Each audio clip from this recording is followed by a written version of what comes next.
round 2 of the ice that we're getting here in Georgia. I mean, this is not a repeat. This right here, if you can see what's outside,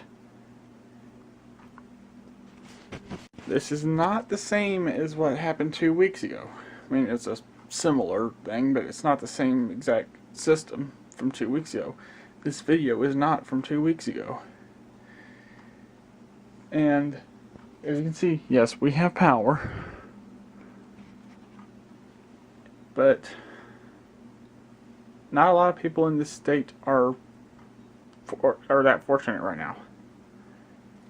I mean, I know someone who lives about 20 minutes, if that, to the west of here.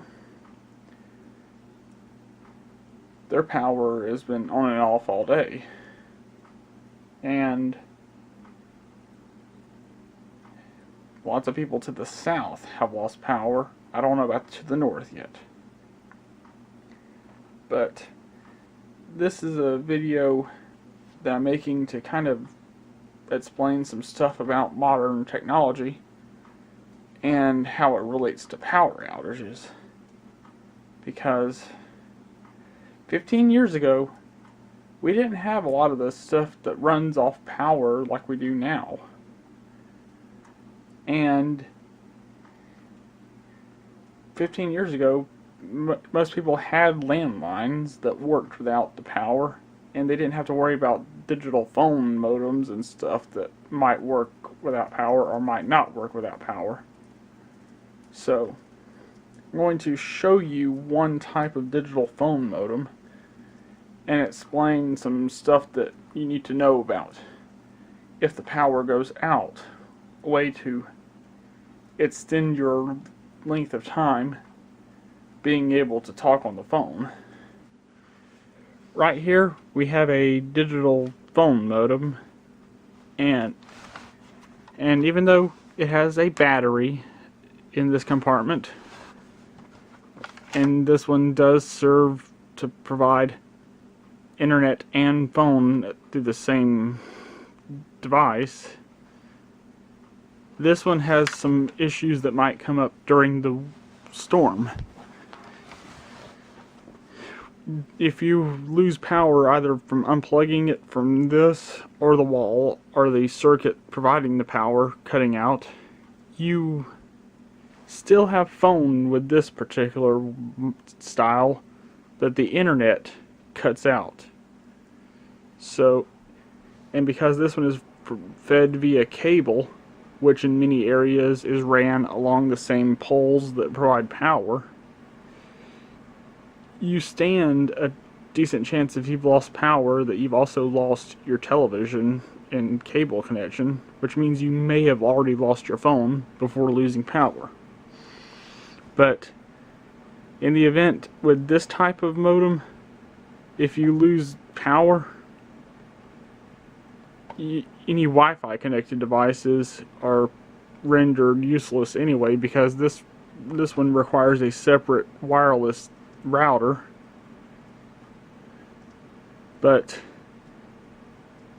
And this one also cuts power to the Ethernet connection and the USB connection in the event that power is lost, leading to only having phone.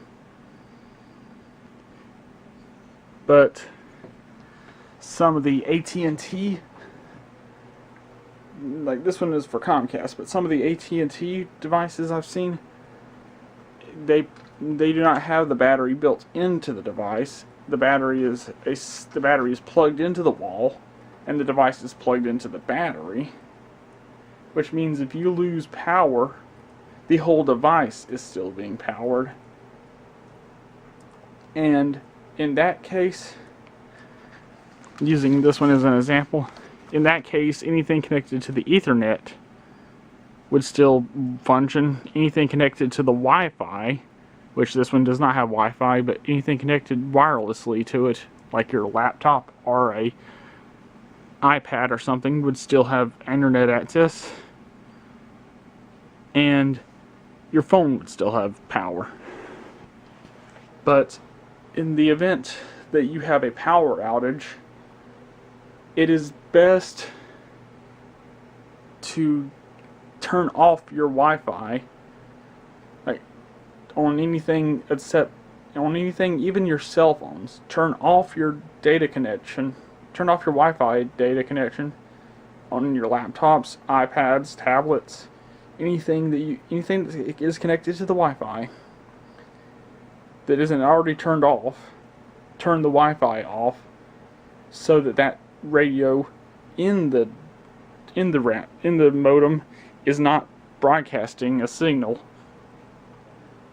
and can save power and give you at least maybe a couple more hours of power. And if your device needs that connection to be able to have like your data, like if you have an iPad and you're using it to track weather, keep it connected. But don't waste time playing YouTube videos on it, because that will just drain your battery back up faster, and will also drain your battery on your device faster. But you also need to make sure that your phone is capable of being used without power. So come with me and I'll show you one type of phone that will work without power. In the event of a power outage, if you still have a landline connection, this type of phone is your best friend in the terms of modern phones. If power being out would disable the cordless transmissions and disable many of the functions of this phone, including the speakerphone and caller ID.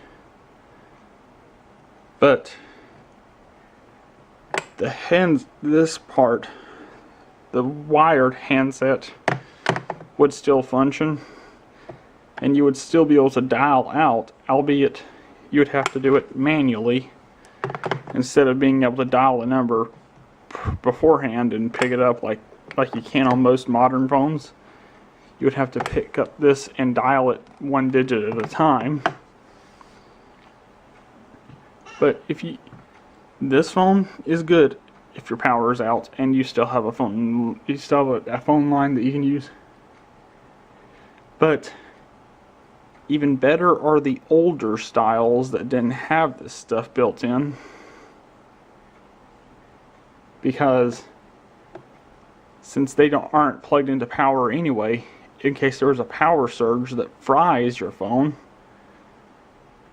you might not actually have a phone to use.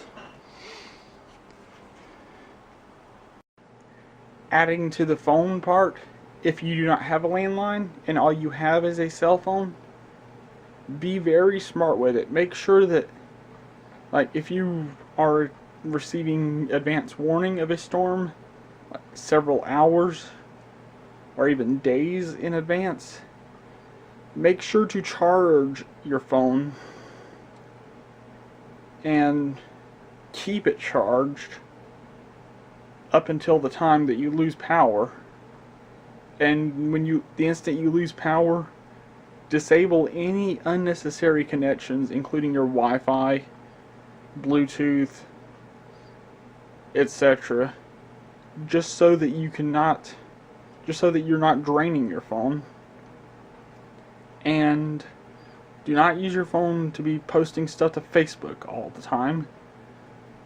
And do not use your phone to be just taking a bunch of random pictures and videos if you have reason to believe that your power outage will last for more than a few hours, because you will need that phone to A, report the power outage, and B, seek emergency assistance in the event that you have an emergency. And to add to all these tips, the best thing to do in the event that you're going to be without power and in this type of conditions for very long is to stay home, stay inside if you can, and if it's safe, like if you believe it's safe and you can get out and do stuff in it, but do not be driving in this because you will just add to the problem. But just stay inside, stay inside and stay warm, and then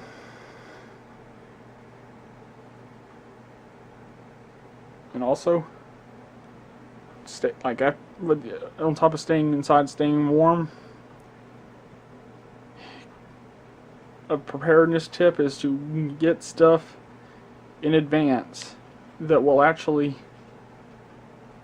be able to be eaten out of the can in the event that you have an electric, like if you have an electric stove, make sure you have things that can be eaten raw or out of the can, like pork and beans and stuff like that.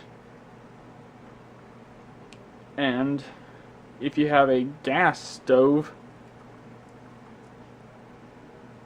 that doesn't require power to work, you can at least cook, but make sure you're not cooking stuff that's going to require immediate refrigeration in the event that you've lost power, because if you lose power, you are going to want to keep your stuff in the fridge as long as possible. Well, that's my tips for modern technology and power outages. Take care.